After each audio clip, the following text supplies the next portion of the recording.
자, 오늘의 말씀 로마서 1장 1절입니다. 아마 이번 시간부터 로마서 강의 설교를 할 것 같아요.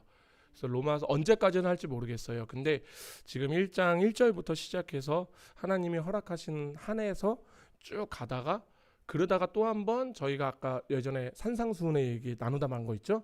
그것도 좀 하다가 또 다시 로마서 넘어왔다가 이제 왔다 갔다 할 것 같아요. 그러니까 좀 그렇게 알고 계시면 좋겠습니다. 근데 이제 사실 그렇잖아요. 로마서 강의는 사실 너무 많아요. 많은 분들이 하셨어요. 그래서 감히 저 같은 게, 내 같은 게 뭐라고 지금 기라성 같은 목사님들이 설교하신 것들이 많은데, 근데 이런 생각을 하면서 많이 이렇게 보다가 이제 요즘 로마서를 묵상을 하다가 보면서 이런 자료들 많이 찾아보다가 느끼는 게 뭐냐면은 이 로마서라는 이 성경 우리가 좀 집중적으로 봐야 되겠다라는 생각이 문득 들었어요. 어떤 되게 유명하신 목사님이 하셨어요. 로마서야말로 지금까지 기록된 어떤 것보다 가장 중요하고 포인트를 잘 짚는 신학서이다. 거기에 대해서 의심해야 할 여지가 없다라고 하셨거든요. 그러니까 이게 뭐냐면은 사실 교리적으로도 그렇고요. 그것을 넘어서 실천적인 교훈이 아주 집약적으로 설명이 잘 된 게 사실 로마서예요. 그래서 우리가 이 로마서만 잘 이해를 해도 우리 하나님이 우리를 위해서 어떤 일을 하셨는지, 예수님의 사역이 얼마나 대단한지, 그러니까 사실 이게 복음이잖아요. 기쁜 소식이잖아요. 이 복음을 가장 잘 요약한 게, 그리고 적용한 게 바로 로마서라는 말씀으로 저는 생각이 듭니다. 그래서 우리가 이 로마서의 말씀을 더욱더 이해하려고 노력하면 노력할수록 우리가 하나님의 은혜에 대해서 더 많은 것을 깨닫게 될 거라고 생각이 듭니다. 그런데 문득 이런 생각이 들었어요. 아니, 그런데 어떻게 이 로마서라는 이 책이, 이 말씀이 나올 수 있었을까? 왜냐하면 이 로마서를 쓴 사람이 그리스도교라고 하면 이를 벅벅 갈던 사람이잖아요. 그죠? 그렇게 그리스도교를, 예수를 증오하던 자, 전직 유대 바리새인. 그런데 이 사람이 쓴 책이, 그러니까 정확하게는 이건 또 책도 아니잖아요. 이건 편지잖아요. 그런데 어떻게 이 편지가 기독교에서 정말 많은 신학자들이, 정말 많은 목사님들이 최고라고 말할 수 있는, 가장 중요하다고 얘기할 수 있는 신학서가 될 수 있었을까? 사실 이 저자는 기독교 순교자의 공식적으로 한 명이 생길 수 있도록 부추겼던 사람이죠. 그게 사도행전 7장 58절의 말씀이죠. 스데반의 이야기예요. 성 밖으로 내치고 돌로 칠세 증인들이 옷을 벗어 사울이라 하는 청년의 발 앞에 두니라. 이렇게 스데반을 우리가 그 유대인들이 심판을 할 때요, 사울 앞에 옷을 벗어서 두었다라고 얘기하잖아요. 그 이유가 종교적 재판을 할 때에는 종교 지도자에게 허락을 구해야 돼요. 그런데 그 허락을 구하는 행위의 하나가 뭐였냐면 옷을 벗어서 그 발 앞에 나왔을 때 그 사람이 허하였을 때 행할 수 있는 것들. 그렇다라는 것은 지금 이것은 사울이 스데반을 죽이는 것에 대해서 동의를 하였다라는 거예요. 그러니까 그들이 가서 스데반을 쳐 죽인 거예요. 그러니까 사울이라는 사람은 이런 사람이었어요. 정말 열심을 다해서 초대교회를 핍박을 했고요. 정말 많은 사람을 옥에 가두었고 더 나아가서 죽이는 것조차도 망설임이 없던 자. 오죽하면 디모데전서 1장 13절에 이렇게 얘기하죠. 내가 전에는 비방자요, 박해자요, 폭행자였으나. 그런데 이런 자였던 이가 쓴 편지 22쪽에 7100자의 단어로 이루어진 이 편지가 어떻게 많은 신학자들 또는 목사님들에게 으뜸이라고 칭하는 신학서가 될 수 있었을까? 참 아이러니하지 않을 수 없다? 이제 좀 그런 생각이 들더라고요. 근데 이에 대해서 바로 답이 오늘 본문의 말씀이에요. 예수 그리스도의 종 바울은 사도로 부르심을 받아 하나님의 복음을 위하여 택정함을 입었으니. 아멘. 우리가 먼저 이 1절의 말씀을 볼 때 세 부분으로 나눠서 봐야 돼요. 그렇게 볼 때 바울과 그의 편지와 그의 하나님에 관하여서 말하는 의미가 무엇인지가 제대로 드러날 거라고 보여집니다. 자, 우리가 여기서 오해하면 안 되는 게 하나가 있어요. 이 세 부분에서 가장 중요한 사실은 바울이 누구냐가 아니에요. 우리가 가장 집중해야 되는 것은 바울이 지금 누구에게 속해 있느냐예요. 이것이 우리가 집중을 할 때, 본문 말씀을 통해서 우리 자신도 우리 성도님들의 삶 속에서 모든 삶 속에서 그 삶이 무엇 때문에 의미가 있는지를 알 수가 있을 것이라는 거예요. 다시 말씀드립니다.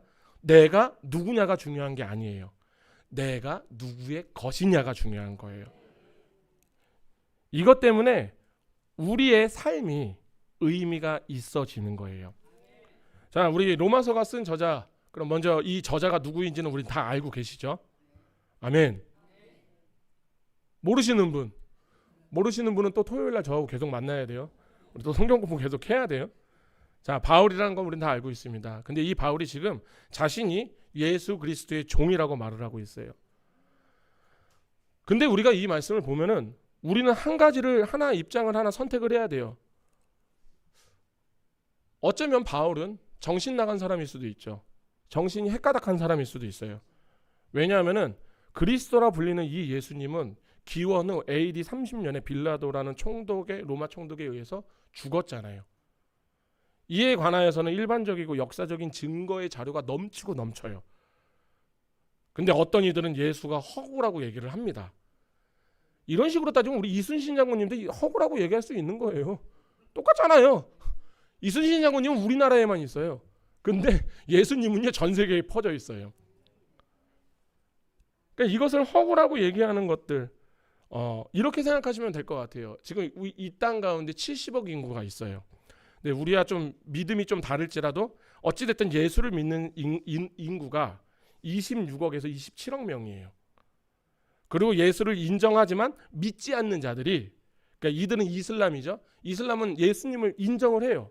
예수님을 안 믿는 게 아니라 인정을 해요. 단지 그는 선지자일 뿐이에요. 무하메드보다 먼저 온 선지자. 그러니까 이렇게 보게 되면 또 이슬람 인구가 지금 16억에서 17억이에요. 그리고 대충 자기가 예수라고 칭하는 떨거지들이 있어요. 우리나라에도 지금 현재 45명에서 50명 정도의 성공한 예수님이 계세요.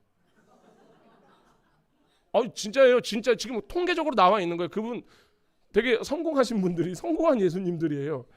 그분들 따라가면요 난리 나면 괜찮죠. 끝나는 거예요. 그러니까 그거 알고 계셔야 돼요. 어찌됐든 이렇게 모든 걸 다 포함을 하잖아요. 그러면 70억 인구에서 45억 명 이상이 그 허구라는 예수로 인하여서 싸우고요 믿고 있어요. 그러면 이게 과연 우리가 봤을 때 예수님이 허구일까? 70억 인구에서 반 이상이 45억이 예수라는 인물을 가지고 티격태격을 하고 있는데, 그럼 저는 오히려 이렇게 생각하는 거예요. 오히려 예수라는 인물을 허구라고 이야기하는 사람이 전 사실 더 신기할 뿐이죠. 어저께 이제 저희 성경 공부팀에서 이런 얘기를 했어요.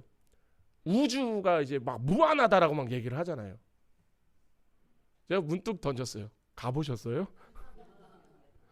400광년 그러니까 우리가 얘기는 들어서 다 알잖아요. 보셨어요?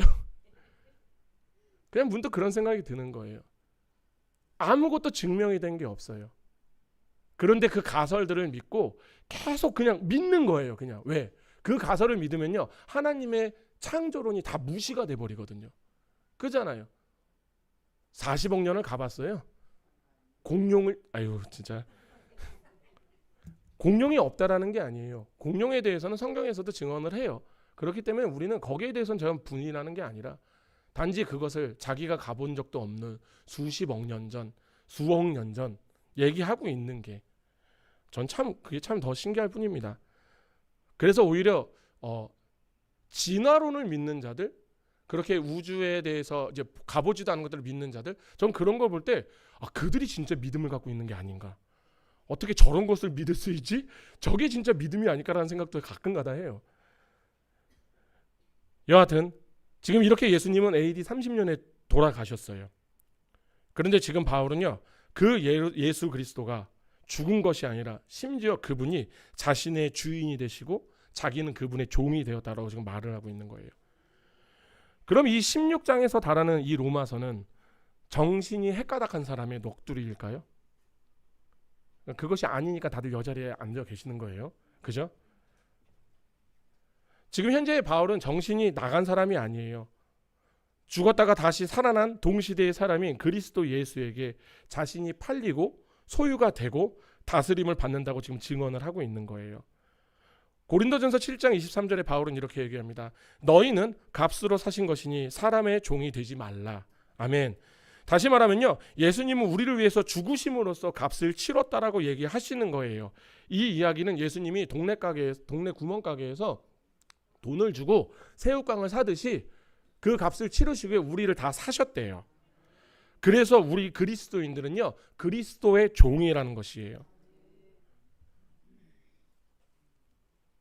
또 고린도전서 6장 19절에서 20절에 이렇게 얘기하십니다. 너희 몸은 너희가 하나님께로부터 받은 바 너희 가운데 계신 성령의 전인 줄을 알지 못하느냐.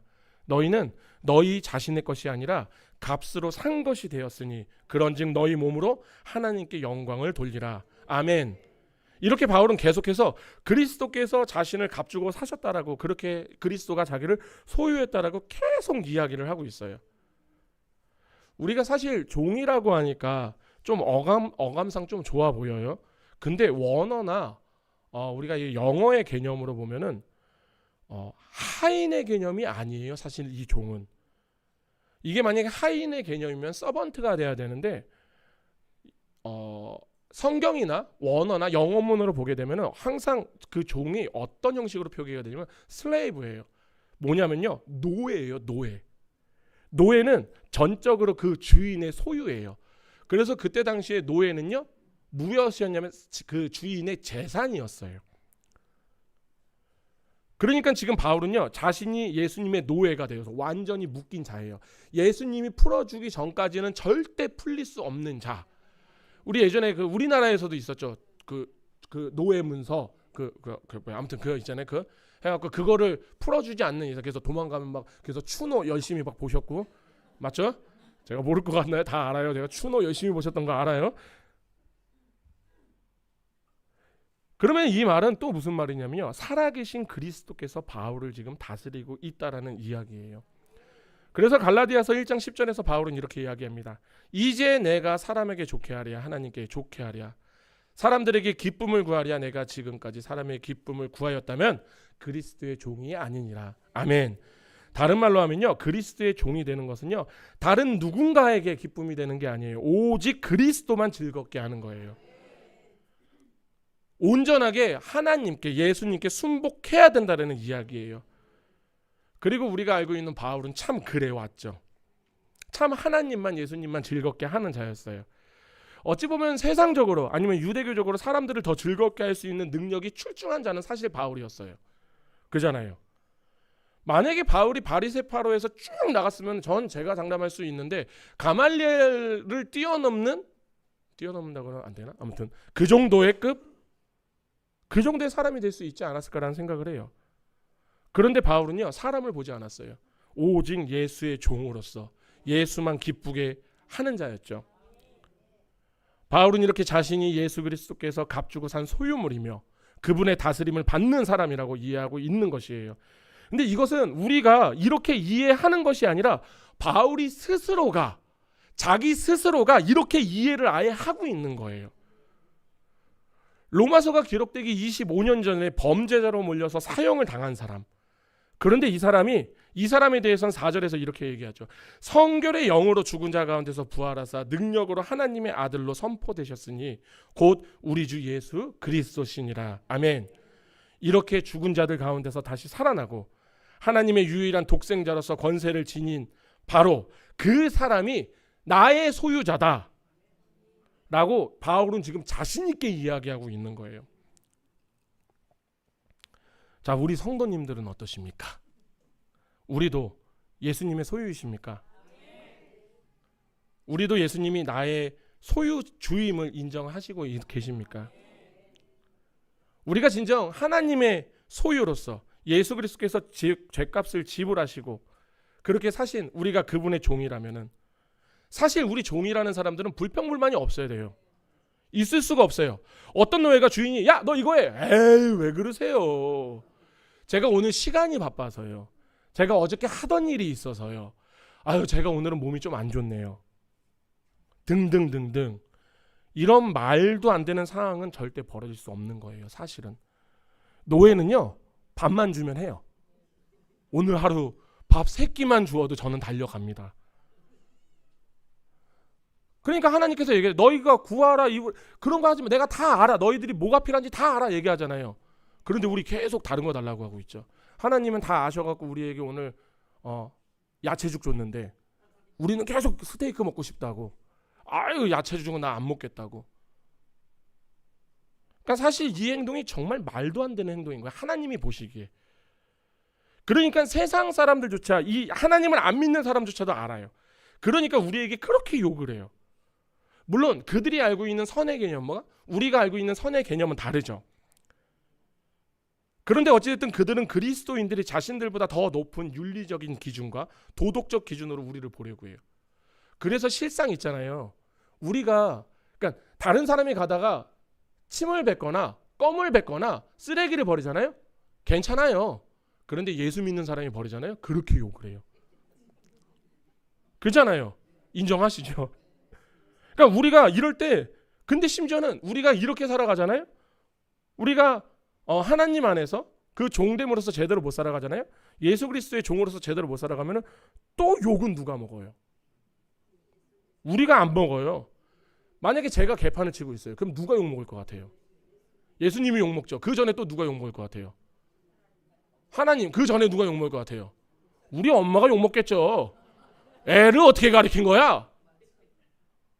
근데 우리들의 어머니가 누구세요? 아버지가 누구세요? 어머니라고 했다 또 어머니 하나님 아니에요?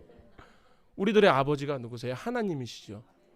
우리들이 그렇게 개판을 치고 다니잖아요. 우리들이 그렇게 하나님 안에서 예수 안에서 우리가 제대로 살아가지 못하면요. 그 욕은 그대로 하나님이 다 먹어요. 그대로 예수님이 다 먹어요. 그러니까 어떤 사람이 그래요. 예수가 그렇게 가르치냐. 그래서 로마서 2장 24절에 보면 이렇게 나와 있어요. 기록된 바와 같이 하나님의 이름이 너희 때문에 이방인 중에서 모독을 받는도다. 바울이 지금 유대인들의 죄를 지적하면서 이 말을 해요. 왜? 하나님의 이름이 모독을 받기 때문에. 사실 이 하나님의 이름이 모독을 받는 것은요. 가장 끔찍한 악이고요. 가장 큰 폭력 중에 하나예요. 이거하고 비슷한 말씀이 있습니다. 이스라엘 백성들이 금송아지를 만들어서 날리실 때 있잖아요. 그래서 하나님이 모세한테 빨리 내려가봐. 걔네들 난리 났다 야. 그때 하나님이 너무나도 화가 나셔서 하는 말씀이 이거죠. 내가 그들 쓸어버리고 내가 너로 인해서 다른 민족을 하나 만들게. 근데 이때 당시에 모세가 뭐라고 고백을 해요? 모세가 가장 두려웠던 게 뭔지 아세요? 그게 바로 출애굽기 32장 11절에서 12절의 말씀이에요. 제가 읽겠습니다. 모세가 그의 하나님 여호와께 구하여 이르되 여호와여 어찌하여 그 큰 권능과 강한 손으로 애굽 땅에서 인도하여 내신 주의 백성에게 진노하시나이까. 어찌하여 애굽 사람들이 이르기를 여호와가 자기 백성을 산에서 죽이시고 지면에서 진멸하시려고는 악한 의도로 인도해 내었다고 말하게 하시려 하시나이까. 주의 맹렬한 노를 그치시고 또 뜻을 돌이키사 주의 백성에게 이 화를 내리지 마시옵소서. 아멘. 모세가 지금 가장 두려웠던 것은요.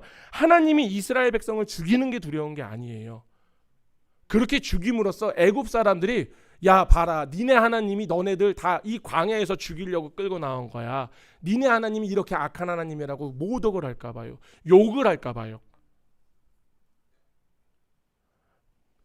이것도 웃기잖아요. 사실 잘못은 또 이스라엘 백성에 있잖아요. 그런데 욕은 누가 먹을까 봐. 하나님이 먹을까 봐. 하나님이 욕대일까 봐. 지금 이게 너무나도 걱정인 게 바로 모세예요. 우리가 그렇게 하나님 안에서 그리스도인으로 살아갈 때 우리가 제대로 살아가지 못하면요. 물론 우리는 제대로 못 살아가요. 저는 우리가 100% 그리스도인으로 살아갈 수 있을 거란 희망 자체를 안 갖고 있는 사람이에요. 하지만 그렇다고 해서 우리는 최선을 다해야 되는 거죠. 하나님은 우리에게 최고를 바라지 않으세요. 하나님은 우리에게 최선을 바라세요. 그런데 예수님의 그리스도의 종이라고 이야기하는 자들이 자꾸만 오히려 이 종이 주인을 부려먹으려고 해요. 이때 세상의 사람들이 우리를 어떻게 볼 것 같나요? 아니 우리로 인하여서 어떻게 될 것 같나요? 하나님의 영광이 드러나지 못해요. 하나님이 거룩함이 높이받지를 못한다고요. 하나님의 능력이 찬양받지를 못해요. 하나님의 진리가 탐색되지 못하고요. 하나님의 지혜가 존중받지를 못해요. 이 세상에서 말이죠. 하나님은 그렇게 선하신데 그 선하심이 귀하게 여김을 받지 못한다고요. 우리들이 똑바로 살아가지 않으면요. 그렇게 우리는 더 열심히 그리스도인으로서 살아가려고 우리는 최선을 다해야 돼요. 나의 소유주가 말하는 것에 대해서 우리가 모두 다 거기에서 아멘을 하잖아요. 물론 우리가 그것을 100% 지키지 못한다 할지라도 우리가 거기에 지켜야 된다는 것을 모든 것을 다 동의하시죠. 아멘. 동의 안 하세요? 그럼 다음 주 토요일 날부터 저를 또 만나야 돼요. 우리는 항상 이렇게 하나님 안에서 제대로 살아가려고 노력을 해야 돼요. 여하튼 지금 예수 그리스도의 종 바울, 여기에서 말하고 싶은 것은 지금 한 남자의 바울이라는 엄청난 그 사람을 이야기하는 게 아니에요. 그 엄청난 우리가 보기에는 넘지 못하는 그 바울을 다스리는 분이 하나님이라는 거예요. 이게 로마서가 단순한 편지가 아니라는 것이 여기에서부터 시작을 하는 거예요.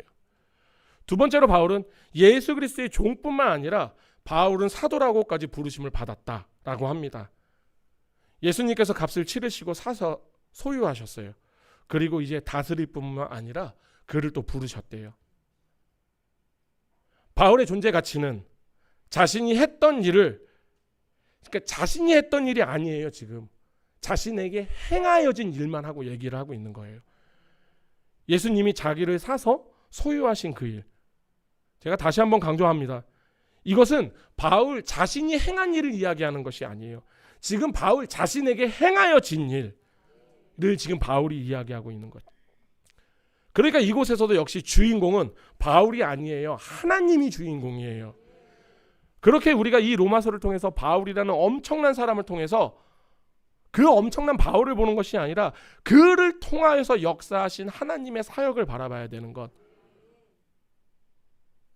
바울이 생각할 때는 사도의 자격은 예수 그리스도의 죽음에서 일어나시는 것까지 모두 직접적으로 눈을 보고 증거할 수 있는 증인이라는 데가 있어요. 이게 사도예요. 그리고 또한 사도는 그리스도를 대신하여서 말씀을 전하는 권세가 있고, 그리고 또 진실한 가르침을 통해서 교회를 기초를 세우도록 예수님에게부터 권위를 받은, 위임받은 자들. 바울은 그렇게 다메섹에서 예수님을 만났습니다. 그리고 예수님께서 그곳에서 그를 사도라고, 사역자라고 부르셨어요. 그게 바로 고린도전서 15장 7절에서 8절 말씀이에요. 그 후에 야고보에게 보이셨으며 그 후에 모든 사도에게와 맨 나중에 만삭되지 못하여 난 자 같은 내게도 보이셨느니라. 아멘. 근데 여기에서 예수님께서 바울에게 이렇게 얘기하십니다. 이게 사도행전 26장 16절의 말씀입니다. 일어나 너의 발로 서라. 내가 내게 나타난 것은 곧 내가 나를 본 일과 장차 내가 내게 나타난 일에 너로 종과 증인을 삼으려 함이니. 아멘. 이 같은 사명을 받아서 바울은요, 이 기독교의 초석이 된 자의 그 중에 하나예요.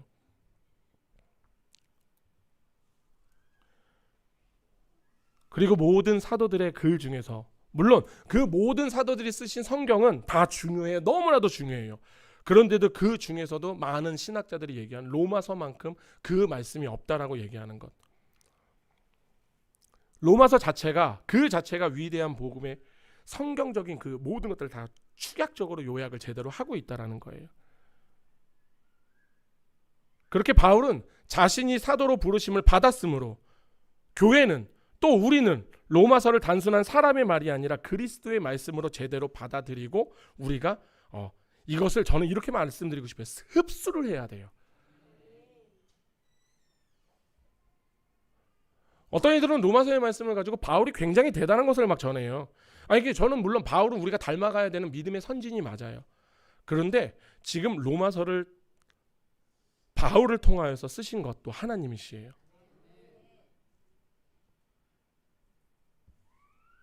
이게 지금 중요한 거예요. 자, 이제 마지막으로 바울은 자신이 예수 그리스도의 종일 뿐만 아니라 또한 사도로 부르심을 받았을 뿐만 아니라 이제 복음을 위하여서 택정함을 입었다라고 이야기를 합니다. 하나님의 복음을 위하여서 택정함을 입었다. 근데 그 일이 언제 일어났어요? 다 아시잖아요. 갈라디아서 1장 15절의 말씀. 내가 어머니의 태로부터 나를 택정하시고 그의 은혜로 나를 부르신 이가 지금 이 말은 바울이 예수님의 종이 되기 전부터, 다메섹 도상에서 부르심을 받기 전부터, 심지어 태어나기 전부터 하나님의 복음을 위하여서 선택을 받았다라는 것. 즉 하나님께서 사도식을 수행하기 위하여서 사람들을 찾다 바울이 있네, 괜찮네 해서 바울을 제가 거칠게 살아가다 보니까 제가 좀 말이 좀 그래요. 아무튼 이해해 주시고, 그 자를 아예 어머니의 뱃속에서부터, 이 이야기는 사실 어머니의 배에 들어오기 전부터였죠. 만세 전부터 그를 섬길 자로 준비를 하셨다라는 거예요. 그러니까 어머니 뱃속에서부터 다메섹에서 예수님을 만나기까지의 인생을 보면 바울이 얼마나 교회를 박해했던, 그런데 그 박해했던 이유가 뭐였어요? 하나님을 너무나도 사랑해서 그런 거였잖아요. 바울이 자기가 잘 먹고 잘 살려고 했던 게 아니에요. 하나님을 사랑해서 그랬어요. 그런데 우리가 여기에서 하나 정말 우리가 알 수 있는 게 있죠. 내가 하나님을 모르면요, 바울하고 똑같은 짓을 한다는 거예요. 내가 하나님을 제대로 이해하지를 못하면요, 내가 하나님에 대해서, 예수 그리스도에 대해서 내가 모르면요, 나는 바울하고 지금 똑같은 짓을 할 수가 있어요. 난 너무나도 하나님을 사랑해서 하나님을 믿고 있는데 하나님이 얘기하시는 그 하나님이 아니면은 나는 우상을 숭배하는 거죠. 성경에서 예수님이 얘기하는 그 예수님이 아니면, 우리가 왜 율법을 왜 중요시 여기는지 아십니까? 저는 율법을 지키라는 말씀을 드리는 게 아니에요. 그런데 우리가 율법에 대해서 굉장히 심각하게 다가가야 되는 것은, 하나님을 사랑하려면 우리가 율법을 알아야 되는 거예요. 내가 사랑하는 사람이 좋아하는 것을 알아야지 할 거 아니에요. 싫어하는 것을 알아야지 안 할 거 아니에요. 아멘. 그런데 하나님이 좋아하고 싫어하는 것은 필요가 없어요. 그냥 내가 하고 싶은 대로. 그게 바로 맹목적 사랑이에요. 맹목적 사랑은, 하나님이 우리를 맹목적으로 사랑하신 적이 없어요. 우리를 조건 없이 사랑하셨죠. 왜? 내가 너에게 조건을 대놓고 사랑을 하기 시작하면은 너희가 어떻게 예수 그리스도의 그 피값을 어떻게 네가 감당을 할 수 있겠냐? 그러니까 하나님은 우리에게 조건을 걸지를 않으세요. 조건을 걸 수가 없어요.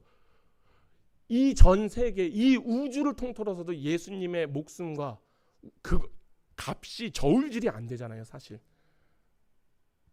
그렇기 때문에 하나님은요, 우리를 조건 없이 사랑하신 거예요.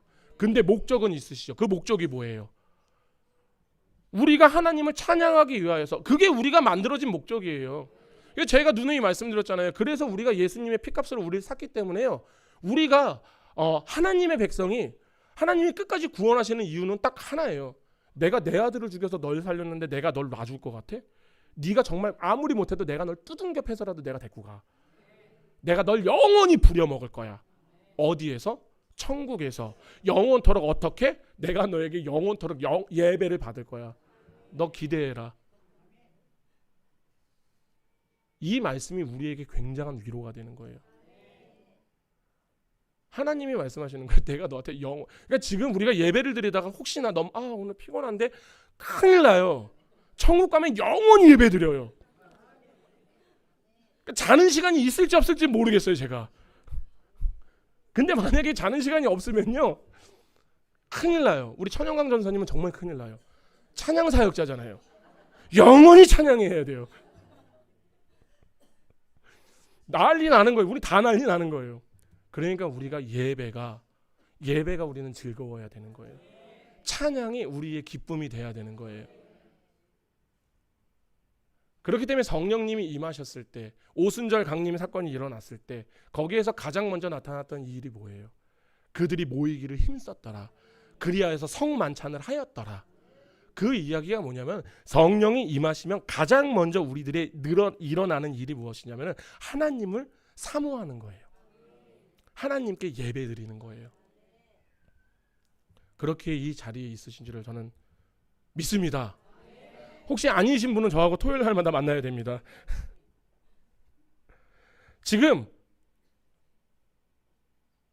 그랬던 사울, 그렇게 잘못된 믿음으로, 그렇게 하나님을 몰랐기에 그렇게 잘못된 믿음으로 갔던 이들.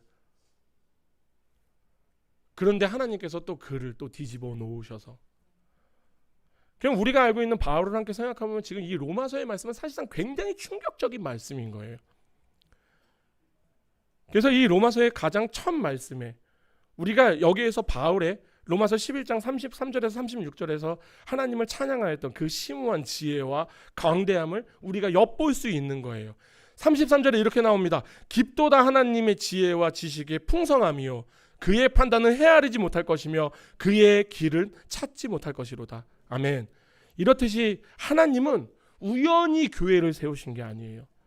바울의 서신서를 통해서도 우리가 알 수 있듯이 하나님은요, 바울이 태어나기 전부터 그를 선택하셨고 아들을 죽임으로써 그를 사셨어요. 그리고 다메섹에서 그를 부르셨어요. 이게 바로 예정이에요. 하나님의 길로 계속 부르시는 것. 여기 계신 우리 성도님들도 마찬가지죠. 우리가 지금 이 자리에 앉아 있는 이유, 내가 잘나서가 아니에요. 내가 유식해서 남들보다 뛰어나서가 아니에요. 우리는 바울과 똑같은 자예요. 하나님이 나를 이 자리에 앉히신 거예요. 근데 이것이 언제서부터 있었냐면은 만세 전부터 내가 내 백성들을 주사랑교회로 몰아넣을 거야. 그리고 그 한 사람 한 사람이 모이고 모여. 사실 여기 계신 분들 다 도망가려고 했죠. 하나님 싫다고, 하나님 밉다고, 하나님 이상하다고. 그런데 하나님이 하나하나 꺾으세요. 하나하나 만들어 가세요. 그리고 이 자리에 다 앉히셨어요. 그리고 우리는 하나님의 그 예정하심 속으로 걸어가고 있어요. 물론 우리는 간혹가다 까불기도 합니다. 땡깡도 부리고요. 그렇기에 나의 죄성은 하나님께 계속 불만불평하지만 그래도 하나님께서 그거 다 용서하시고 때로는 때려가면서 이 자리에 불러 모으셨습니다. 하나님께 감사하셔야 돼요. 자, 이제 말씀을 정리하겠습니다.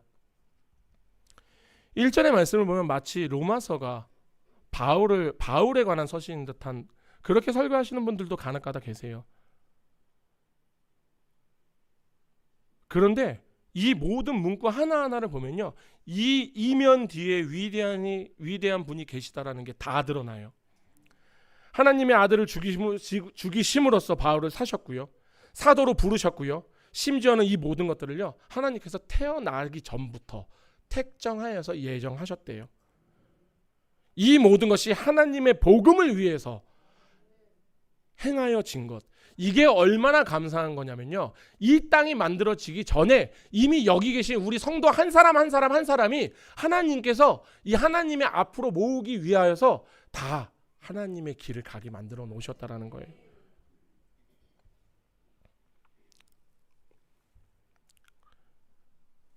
그렇게 로마서에서 가장 중요한 단어는요, 하나님이에요. 로마서는 하나님께서 로마의 교회로 보내신 서신입니다. 하나님에 대해서만큼 자주 언급한 주제가 없어요. 이 서신서에서 바울이 언급하는 모든 내용을 보면요, 다 하나님과 연관이 되어 있어요. 의와 칭의, 그리고 그 밖에 있는 많은 주제들, 무엇을 말하는지 우리가 이해하기 위해서는 우리는 바울이 하나님께 지금 엄청 집중하고 있다는 사실을 우리는 깨달아야 돼요. 그리고 우리 또한도 바울과 마찬가지로 하나님에 대해서, 그분의 일하심에 대해서 바울처럼 엄청난 집중력이 필요하다는 거예요. 이것이 마치 바울이 사도에게 이런 거는 우리 목사님만 하시는 거죠, 우리 사역자들만 집중하시면 되는 거 아니에요? 우리는 이거 듣기만 하면 되죠. 저는 왕같은 제사장입니다. 아멘. 또 이제 속으로 또 드디어 우리 목사님이 제사장이라고 자신을 칭하기 시작하였다, 우리 교회는 큰일 났다, 이렇게 생각하지 마시고, 저만 왕같은 제사장이 아니에요. 여기 계신 우리 집사님, 우리 권사님들 다 왕같은 제사장이시잖아요. 그러면 최소한 우리가 왕까지는 몰라, 그래 왕을 일단 제껴놔요. 그럼 제사장만큼은 신경 써야 되는 거 아닐까요? 우리 이렇게 바울과 같이 집중하셨으면 좋겠어요. 우리 이렇게 바울과 같이 환경에 집중하지 말고, 환경에 집중했으면 바울은요 지금 이런 서신서를 쓸 수가 없어요. 바울은 오로지 하나님에게 집중을 했어요. 오직 하나님만 바라보시길 원합니다. 그렇게 우리가 경주마가 있잖아요. 앞만 보기 위해서 어떻게 뛰나요? 여기에다 우리 이렇게 하나 대고 있죠. 옆에 보지 말라고. 우리가 지금 필요한 게 어쩌면 그거일 수 있습니다. 그리고 하나님이라는 결승점만 봤으면 좋겠습니다.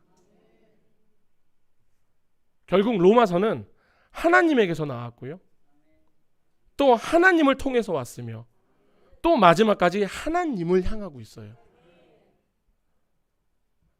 하나님은 로마서를 쓴 바울이 태어나기도 전에 이 모든 것들을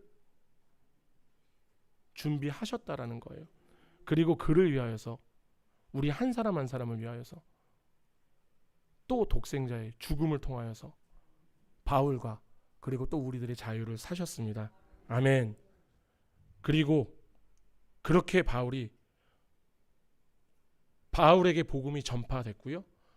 그 바울에게 전파된 복음이 또 그렇게 그리스도인들에게 퍼져 우리가 지금 하나님을 믿고 있는 거예요. 아멘. 자, 이 모든 것을 보면 바울은, 그리고 우리는 여기에 대해서 관여한 게 하나도 없습니다. 그렇죠. 다 하나님이 하신 거예요. 그렇기에 이 로마서의 모든 말씀은요, 하나님이 주인공이세요. 우리 또한도 이 말씀을 통하여서 하나님을 만나길 바랍니다. 얼마만큼이 될지 모르겠어요. 어찌 보면 내년까지도 할 수 있을지도 모르겠고요.